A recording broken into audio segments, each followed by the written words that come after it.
Congress BRS పార్టీలు పరస్పరం ఒకరిపై ఒకరు ఆరోపణలు చేసుకుంటూ వ్యక్తిగత దూషణలకు దిగుతున్నారు. ఈ క్రమంలోనే రేవంత్ రెడ్డి ఇచ్చిన 6 గ్యారంటీల అమలు పక్కాగా అమలు చేస్తే తను రాజీనామాకు స్వచ్ఛందంగా నేను రాజీనామా చేస్తా అని చెప్పి మాజీ మంత్రి హరీష్ రావు చేసిన సవాల్కు నిన్న 15th ఆగస్టు రోజు 2 లక్షల రుణమాఫీ పూర్తి కావడంతో సిద్దిపేట పట్టణంలో పలు చౌరాస్తాలలో ఫ్లెక్సీలు వెలిసాయి. మాజీ మంత్రి హరీష్ రావు ఇచ్చిన మాట కట్టుబడి మా సీఎం రేవంత్ రెడ్డి ఇచ్చిన హామీలను అమలు చేసి 2 లక్షల రుణమాఫీ చేసిండు, మీరు రాజీనామా ఎప్పుడు చేస్తారని ఫ్లెక్సీలు వెలిసాయి. ఈ ఫ్లెక్సీలు కాస్త పెను దుమారాన్ని లేపిందని చెప్పొచ్చు.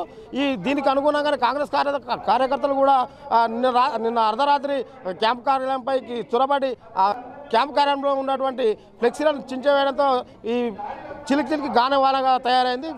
ఇప్పుడు మనం ప్రస్తుతం క్యాంప్ ఆఫీస్ దగ్గర ఉన్నాం. ఇక్కడ ఉన్నటువంటి క్యాంప్ ఆఫీస్ మనం చూస్తున్నాం, విజువల్స్లో చూడొచ్చు. అక్కడ ఉన్నటువంటి ఫ్లెక్సీ ఏదైతే ఉందో వాటిని అర్ధరాత్రి తొలగించిన కాంగ్రెస్ పార్టీ శ్రేణులు తొలగించారని చెప్పేసి బీఆర్ఎస్ శ్రేణులు రోడ్ల మీదకి వచ్చాయి. దీంతో తీవ్ర ఉద్రిక్త పరిస్థితి నెలకొంది. రాత్రి మాత్రం పోలీసులు మాత్రం ఎక్కడికక్కడ వారిని అడ్డుకొని 3 టౌన్ పోలీస్ స్టేషన్కి తరలించడం జరిగింది. ఈ నేపథ్యంలో ఉదయం మరి బీఆర్ఎస్ పార్టీ జిల్లా పార్టీ శ్రేణులకు పార్టీ కార్యకర్తలు కావచ్చు, ముఖ్య నాయకులు కావచ్చు, సీనియర్ నాయకులు కావచ్చు, వాళ్ళు ఇచ్చిన పిలుపు మేరకు క్యాంప్ ఆఫీస్ వద్ద మాత్రం 10ల సంఖ్యలో కార్యకర్తలు చేరుకుంటున్నారు.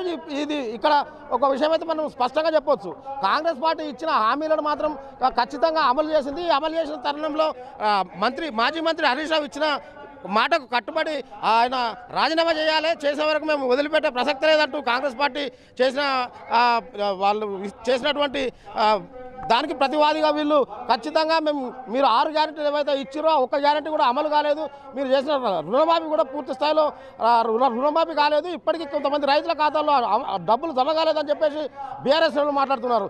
వేచి చూద్దాం మరి ఈ పరిస్థితి ఎక్కడికి దారితీస్తుందో చూద్దాం. ఇక్కడైతే మాత్రం మనం చూడవచ్చు, పార్టీ శ్రేణులు మాత్రం భారీగా మోహరించారు. ఇదే అంశంపైన వీరు ర్యాలీలు నిరసనలు దిగే పరిస్థితి నెలకొంది. ఇది ఇలా ఉంటే కాంగ్రెస్ పార్టీ శ్రేణులు మాత్రం వారు కూడా సై అంటే సై అన్న తీరులో వాళ్ళు కూడా సిద్ధంగా ఉన్నారు. వాళ్ళు కూడా ర్యాలీకి వీరు చర్యకు ప్రతిచర్య తప్పదని చెప్పి కాంగ్రెస్ శ్రేణులు చెప్తున్నారు. కెమెరా పర్సన్ నరేష్తో రాజాబాబు, S6 న్యూస్, సిద్దిపేట.